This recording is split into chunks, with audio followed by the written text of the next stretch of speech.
Hello and welcome back to our channel. So today in this video, we will be talking about how you can add overlay in your CapCut video.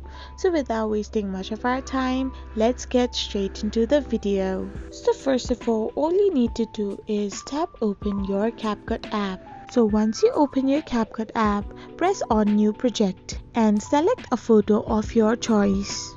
So you can select any photo or video and press on the add option. After you do so, you can set the video according to your time duration and simply press on the overlay option.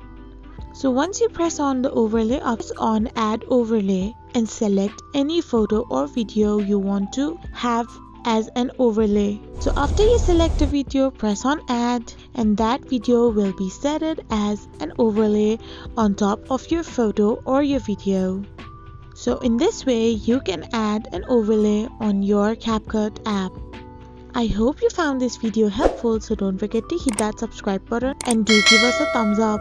We will be back again with these informative videos. Thank you for watching.